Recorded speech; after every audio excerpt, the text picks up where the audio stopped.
información, la suelto. Fijaros que ahora ya tengo blanco puro en estas señales y negro puro, por ejemplo, aquí y en las sombras. Fijaros el antes y el después. Si quiero aumentar el contraste, hago una S. Si quiero reducir el contraste, hago una S invertida. ¿Vale? Más ajustes que podemos hacer en la exposición, que son menos intuitivos y que yo tampoco recomiendo mucho utilizar, son los ajustes, por ejemplo, de brillo y contraste. Brillo y contraste, pues al igual que como en vuestros aparatos de televisión, brillo te permite aumentar el brillo y contraste la diferencia entre tonos. Fijaros cómo se comporta el histograma. Si le reduzco el contraste, el histograma se contrae. Si lo aumento, se expande. Son unos controles que recomiendo usar a partir de la versión de Photoshop CS2. Si utilizáis las versiones de CS2 o anteriores, vais a previsualizar un efecto como este.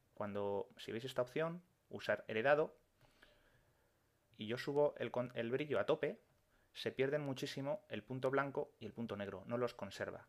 Vamos a hacer una demostración. Me voy a ir a la historia, voy a crear una captura, una instantánea. Cuando queráis hacer comparaciones entre métodos, creamos una instantánea y se nos ha creado aquí la primera instantánea.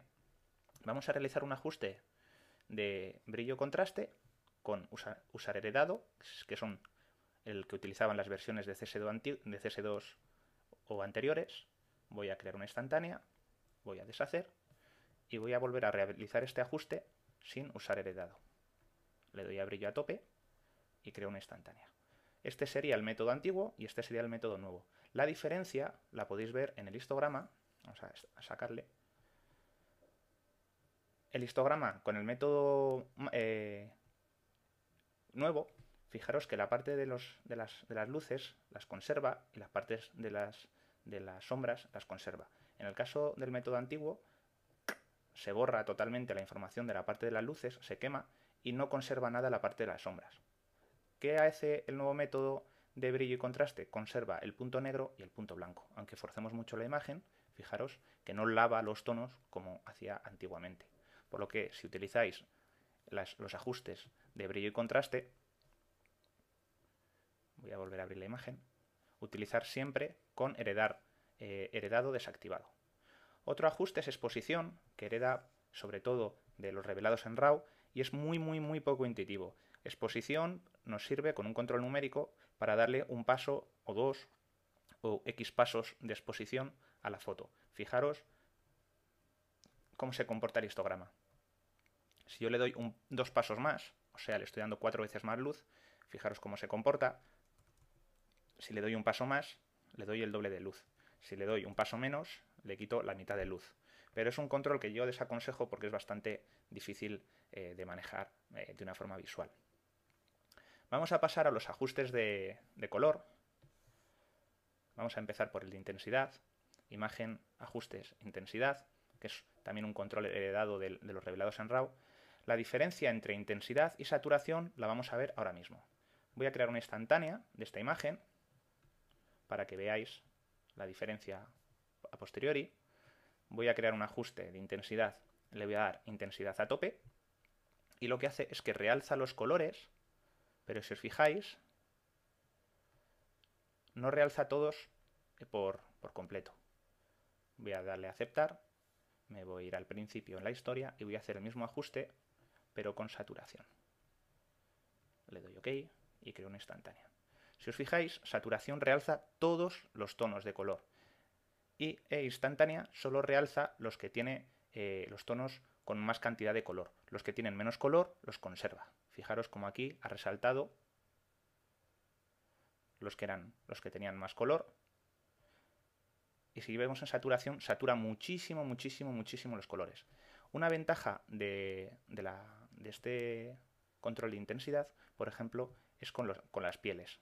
Voy a abrir esta imagen y si hago un ajuste de intensidad y le doy saturación a tope, creo una instantánea,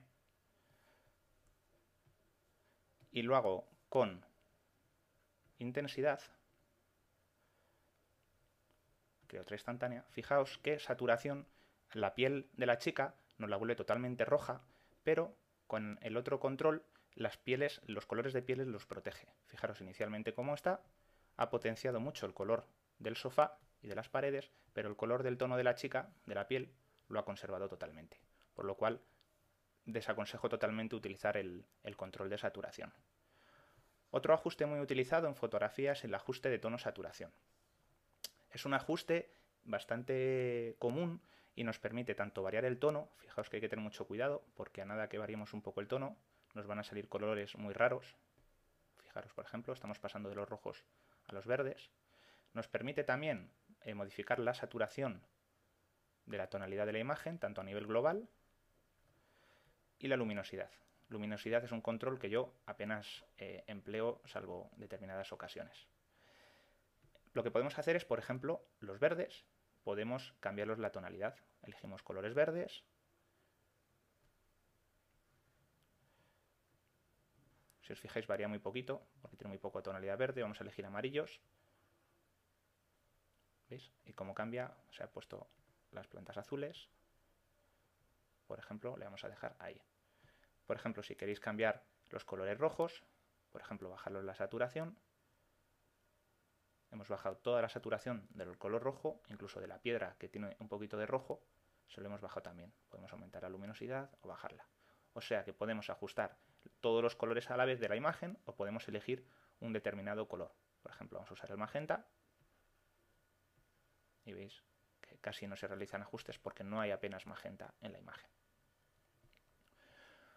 Otro ajuste que podemos utilizar en Photoshop es el ajuste de equilibrio de color. Fijaos esta imagen, como tiene una predominancia de colores naranjas. Un truco para ver el color que predomina en una imagen es crearte un ajuste de tono-saturación y darle saturación a tope. Fijaros que tenemos rojo por todos lados, rojos y amarillos tenemos por todos lados. Vamos a realizar un ajuste de equilibrio de color. El ajuste de equilibrio de color es más sensible que el de tono y saturación y nos permite hacer variaciones entre el cian y el rojo, el magenta y el verde, el amarillo y el azul. Si os fijáis, los RGB y los CMYK. Por ejemplo, vamos a reducir el color rojo, pues nos iríamos al color complementario, al cian. Por ejemplo, queremos reducir ese amarillo y nos iríamos un poquito al azul. Le damos a previsualizar y vemos cómo cambian los colores. Voy a hacer zoom. Bueno, le daría OK.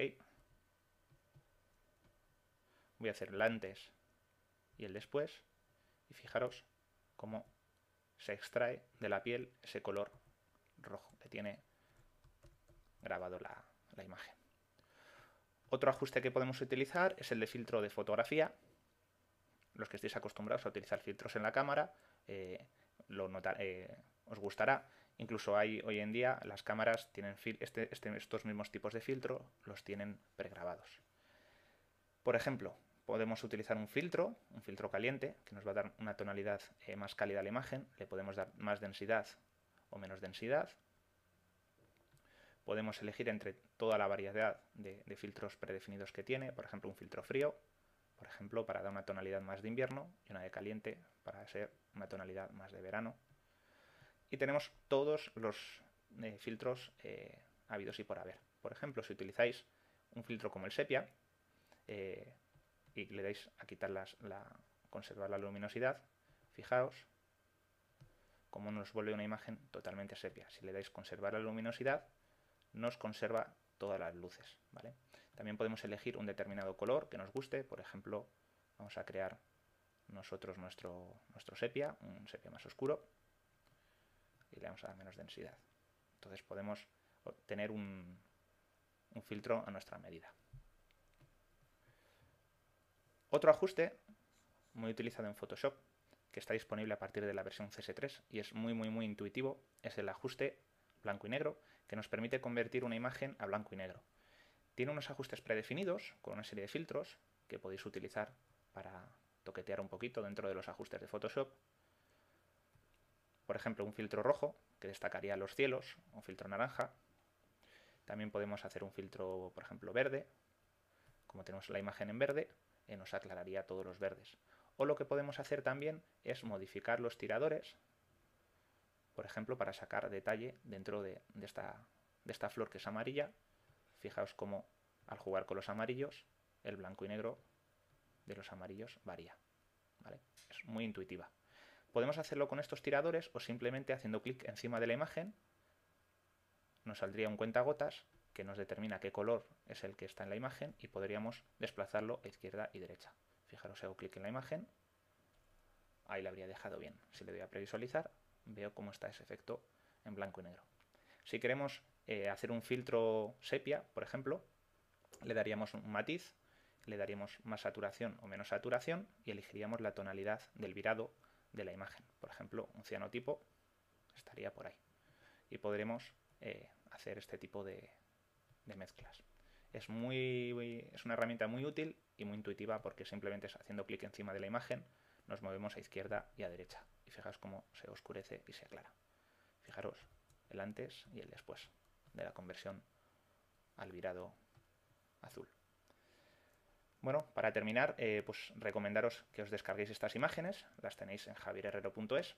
En próximos capítulos hablaremos cómo utilizar estos ajustes mediante capas de ajuste o focalizar esos ajustes en los brillos, en las sombras, etc. Muchas gracias.